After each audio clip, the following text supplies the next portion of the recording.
گا، اس کی شانیں بیان کی جائیں گی، اس کے ذکر کی بلندی کی جائے گی، اس کی سیرت کا بیان ہوگا، اس کی خوبصورتی کا بیان ہوگا، اس کے معجزات کا بیان ہوگا، تب تک میرا ذکر بھی ساتھ ہوگا، میرا ذکر بھی ساتھ ہوگا۔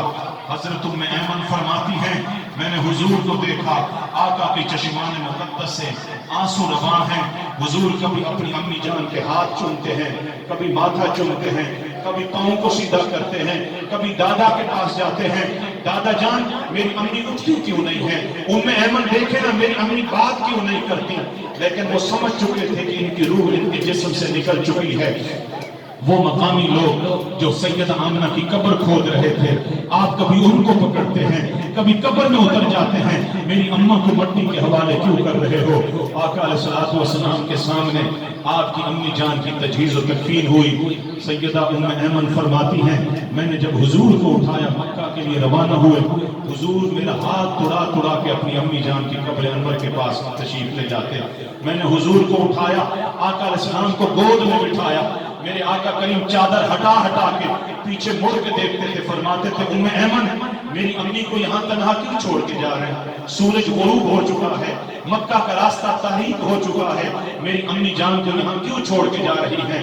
فرماتی ہیں جب مکہ پہنچے، یہ 6 سال عمر مبارک تھی، 6 سال سے 40 سال حضور نے عمر مبارک پائی، اگلے 34 سال فرماتی ہیں میں حضور کی خدمت کرتی رہی، نوکری کرتی رہی۔ فرماتی ہیں لوگوں اللہ کی عزت کی قسم ان 34 سالوں میں کوئی دن ایسا نہیں تھا جب مصطفیٰ نے اپنے ابا حضور کو یاد کر کے، اپنی امی کی محبتوں کو یاد کر کے آنسو نہ بہائے ہوں۔ جب حضور نے اعلان نبوت فرمایا، صحابہ کی جماعت تیار ہو گئی، میرے بچوں سنو، بیٹوں سنو، والدین کی عزت، والدین کا احترام، والدین کا مقام، مصطفیٰ کا میلاد کیا عطا فرماتا ہے۔ ام ایمن فرماتی ہے مصطفیٰ کے ساتھ جب صحابہ کی جماعت تیار ہو گئی، حضور نے صحابہ کو ساتھ لیا، مکہ سے باہر تشریف لے گئے۔ سب سے پہلا سفر حضور نے جو کیا وہ ماں کی قبر انور پر تشریف لے گئے۔ حضرت ابوبکر صدیق رضی اللہ عنہ فرماتے ہیں آقا جب اپنی امی جان کی قبر انور پر پہنچے، اس طرح لپٹ کے روئے جس طرح بچھڑا ہوا یا گم شدہ بچہ ماں کو ملتا ہے تو اس کے گلے لپٹ کے روتا۔ حضور روتے رہے، ہمیں حضور کا رونا برداشت نہ ہوا، ہم دور جا کے بیٹھ گئے۔ آقا علیہ السلام بہت دیر کے بعد تشریف لائے، فرمایا میرے غلاموں جانتے ہو یہ کس کی قبر انور ہے؟ یا رسول اللہ کس کی قبر انور ہے؟ فرمایا یہ میری اماں آمنہ کی قبر انور ہے۔ یہ میری ماں جب میں مکہ کی گلیوں میں کھیلنے کے لیے نکل جاتا تھا، میں 2 لمحے نگاہوں سے اوجھل ہوتا تھا، میری ماں ننگے پاؤں میری تلاش میں نکلتی تھی، میرے پیچھے دوڑتی تھی، جب میں ملتا پکڑ کے مجھے سینے سے لگاتی، مجھے چومتی، فرماتی میرے بھولا میری آنکھوں سے اوجھل نہ ہوا کر، تو ہی تو میری کل کائنات ہے۔ فرمایا یہ میری ماں ہے، کاش آج میری ماں زندہ ہوتی، میرے ابا زندہ ہوتے۔ آپ چشم تصور میں بیٹے نظارہ لائیں، جو بندہ یتیمی کی زندگی گزار کے ایک اچھا پھر انسان بنتا ہے، منزل کو پاتا ہے، اس مقام پہ جا کر پھر بچھڑے ہوئے والدین یاد آتے ہیں۔ وہی کیفیت حضور کی ہے، فرماتے ہیں آج میری اماں زندہ ہوتی، میرے ابا زندہ ہوتے، دیکھتے کہ ان کا بیٹا نبیوں کا نبی بن چکا ہے، خوش ہوتے میرے غلاموں میں تمہیں عشاء کی نماز پڑھا رہا ہوتا، سورہ فاتحہ پڑھ رہا ہوتا، بڑے ایمان بہکی ہو۔ حضور کا فرمان نقل کرتے ہیں، فرماتے آقا، فرماتے اگر میری ماں مجھے بلاتی، میرے ابا حضور مجھے بلاتے، میں نماز توڑ دیتا، تمہیں چھوڑ دیتا، اماں ابا کے بلاوے کا دل۔ یہ حضور کا میلاد ہے والدین کے لیے۔ یہ آخری باتیں ہیں، یہ تو تھے نا حضور کے سگے والدین جن کی عزت، جن کا احترام کر کے بتایا کہ ہم میلاد منائیں لیکن والدین کا راز۔ حضور نے کیا فرمایا تھا؟ پوچھا کہ یا رسول اللہ قیامت کب آئے گی؟ فرمایا اللہ نے اس کا علم مجھ سے مخفی رکھا ہے۔ یا رسول اللہ اس کی نشانی بتا دیں۔ حضور نے نشانی کیا بتائی تھی؟ فرمایا ان تلد الامۃ ربتہا، جب والدین اولاد کے سامنے نوکر نظر آئیں سمجھ جائیں کہ قیامت شروع ہو چکی ہے۔ آج دیکھیں ہم اپنے گھروں میں ہمارا بوڑھا والد ہمارے سامنے نوکر نظر نہیں آتا، سارا دن نوکروں کی طرح کام کرتا ہے، ہم عیاشی کی زندگی گزارنے والے کبھی اس کے ساتھ دولت میں بیٹھے ہیں؟ دوستوں کے ساتھ گیٹ ٹوگیدر کرنا ہو 5-5 6-6 ہزار روپے خرچ کر دیتے ہیں. بوڑھے والد کی دوائی کے لیے بھی 100 روپے کسی کو میسر آتے ہیں. کیا آج کی ماں ایک پڑھے لکھے معاشرے کی بیٹی کے سامنے نوکرانی نظر نہیں آتی؟ ادب ختم ہو گیا. میں یونیورسٹی میں استاد ہوں، میں بچوں کو دیکھتا ہوں وہاں جب استاد ادھر منہ کرتا ہے پیچھے بچے ہوٹنگ کرتے ہیں، طنز کرتے ہیں، مذاق کرتے ہیں، حتیٰ کہ پیچھے جوتے اچھالے جاتے ہیں. ایسے بچوں سے کیا توقع کی جاتی ہے کہ وہ وقت کے راضی بن سکے، وہ وقت کے غزالی بن سکے؟ ہم نے تو وہ تعلیم حاصل کی. امام شافعی شاگردوں کو فرماتے تھے کہ تم اگر استاد کے جوتے سے بھی گزر گئے، بے ادبی ہے، تمہارا آدھا علم اللہ سمجھ کر لیتا. آج بوڑھے والدین کو تھپڑ مارے جاتے ہیں، اساتذہ کی بے عزتی کی جاتی ہے. والدین تو پیدا کر کے چھوڑتے ہیں، انسانیت کی معراج پر جو ہستی پہنچاتی ہے وہ استاد ہے، وہ استاد ہے. تاجدار کائنات صلی اللہ علیہ وسلم کا میلاد کی خوشی منانے والوں، ہماری زندگی میں اپنے جسمانی اور روحانی والدین کی عزت کتنی ہے، احترام کتنا ہے. کہ منافقت کی زندگی تو نہیں گزارنا. میں گودپور میں اپنے ادارے میں جمعہ پڑھاتا ہوں. میرا ایک نمازی ہے، علاقے کا بڑا ذمہ دار ہے. اس نے جب مجھے واقعہ اپنا بتایا تو دل ٹکڑے ٹکڑے ہوتا ہے. میں جب باہر کو آتا ہے، اس نے کہا کہ میرا بچہ بہت بڑے ہائر سیکنڈری اسکول میں پڑھتا ہے جس کی میں ہزاروں روپے فیس بھرتا ہوں، لیکن وہ بچہ جب گھر آتا ہے وہ نماز نہیں پڑھتا، بے ادبی کرتا ہے، گفتگو کریں تو اس طرح بہیو کرتا ہے جس طرح ہم اس کے نوکر ہوں. ایک مرتبہ اس نے کہا کہ ٹی جی خان کی فلاں دکان سے کچھ مہنگی کوئی نیروزی چپل ملتی ہے، میرے لیے بولا کر دیں. کہتے میں نے رات کے اندھیرے میں گاڑی نکالی، وہاں سے گیا 18,000 روپے کی میں نے نیروزی چپل خریدی. جب آپ کے بیٹے کو دی، اس نے کھڑے کھڑے ڈبہ کھولا اور اس نے کوئی ڈبہ جوتے سمیت میرے منہ پہ مارا. کہنے لگا یہ جوتا تھوڑی کہا تھا آپ کا. اس نے کہا میرا دل کرتا ہے میں زندہ زمین میں گڑ جاؤں. چند دن وہ بندہ زندہ رہا، اسی دکھ میں اس کا انتقال ہوا. بتائیں کتنے والدین ہماری بد اخلاقی کی وجہ سے روز جیتے ہیں، روز مرتے ہیں. ہم نے کبھی سوچا کہ کتنے والدین کی بے عزتی ہوتی ہے، کتنی ماؤں کی انسلٹ ہوتی ہے. آج ماں نوکرانی بن کے گھر کے کام کاج کرتی ہے، باپ نوکر بن کے گھر کے کام کاج کرتا ہے. اساتذہ سردی ہو یا گرمی ہو ان کو تنخواہ وقت پہ ملے یا نہ ملے، اسکول والوں کے پاس حالات جیسے بھی ہوں آپ کو اچھا ماحول دے کے وہ اچھا انسان بنانے کی کوشش کر رہے ہیں. سوال یہ ہے بدلے میں آپ کیا دے رہے ہیں اساتذہ کو اور والدین کو؟ آپ سب کچھ بن سکتے ہیں، اگر ادب نہیں ہے زندگی میں تو اچھے مسلمان نہیں بن سکتے. یہ میرے آقا نے والدین کا ادب احترام سکھایا. آخری 2 باتیں، یہ تو تھے نا حضور کے سگے والدین. آقا اسلام کی 6 خواتین تھی جنہوں نے حضور کو دودھ پلایا تھا، جو حضور کی رضائی مائیں کہلاتی. 2 ان میں بڑی معروف ہیں، حضرت حلیمہ سعدیہ اور حضرت سویبہ. آقا اسلام کی جب حضرت خدیجہ سے شادی ہوئی، یہ پہلی شادی تھی آقا اسلام کی. یہاں پر بھی بڑا میسج پیغام ہے. آقا کی عمر مبارک تھی اس وقت 25 سال. سیدہ خدیجہ الکبریٰ رضی اللہ تعالیٰ عنہ کی تھی اس وقت عمر مبارک 28 سال. بعض سیرت نگاروں نے 40 سال کا بھی قول لکھا ہے، وہ بھی ٹھیک ہے، لیکن محققین جو ہیں سیرت نگاروں نے کہا کہ 28 سال. 28 سال ہو یا 40 سال، آقا علیہ السلام سے تھی تو بڑی تھی، عمر میں بڑی تھی نا حضور کی جوانی. اور آقا علیہ السلام اس وقت مکہ کے کامیاب ترین تاجر، دولت مند.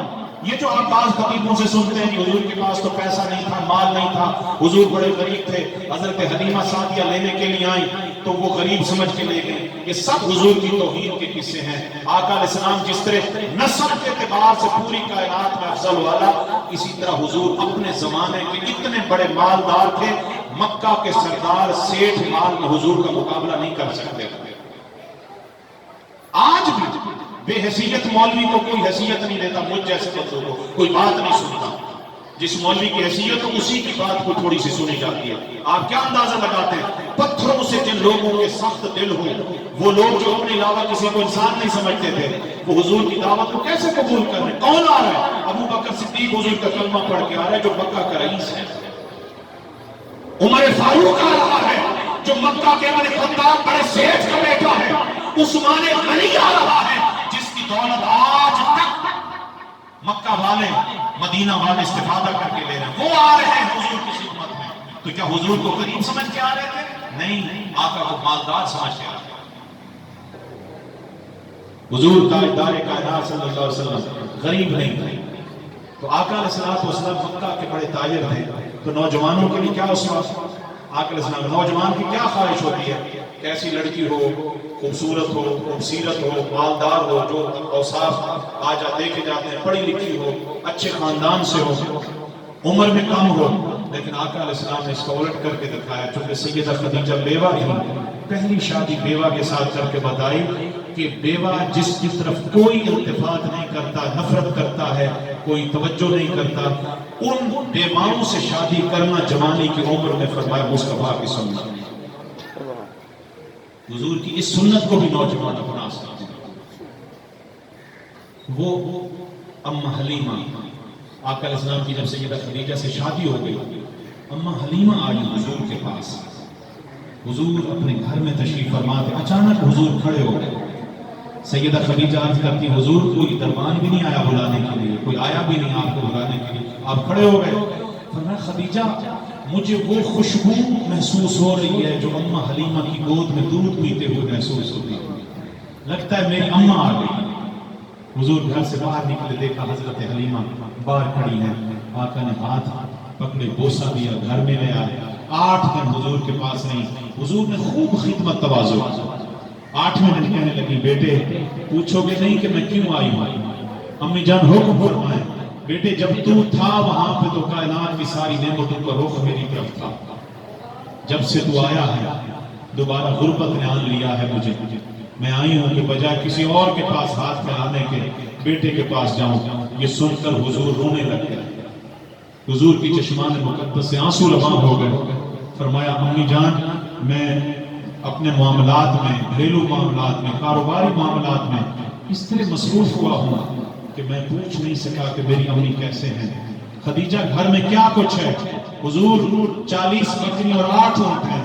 فرمایا سارے کھول کے میری اماں کے حوالے کر دو، میری اماں غربت کا شکوہ لے کے آئے. اور وہ سویبہ بازار میں جب نیا کپڑے کا تھان آتا تھا نا، حدیث پاک میں حضور نے صحابہ کو فرمایا تھا اس نئے کپڑے کے تھان میں جو عورتوں کا کپڑا آتا ہے سب سے پہلے کاٹ کے میری اماں سلیبہ کو دینا ہے، بعد میں کپڑا فروخت کرنا ہے. یہ رویہ آج ہے ہمارا والدین کے ساتھ. حضور کے میلاد کی خوشی بھی منائیں، تعلیم بھی حاصل کریں، تعلیم کے ساتھ ادب بھی حاصل کریں. آقا نے بیٹے اس علم سے پناہ مانگی. اللہم انی اعوذ بک بعلم لا ينتفع به. اللہ مجھے اس علم سے اپنی پناہ عطا فرما جو علم تو آ جائے لیکن مجھے ہدایت نہ ملے، جو نفع بخش نہ ہو. علم تو حاصل کریں لیکن درندے بن جائیں، بے ادب بن جائیں، آپ کے ہاتھ سے دوسروں کو تکلیف پہنچے، دوسروں کو اذیت پہنچے. حضور نے اس علم سے پناہ مانگی.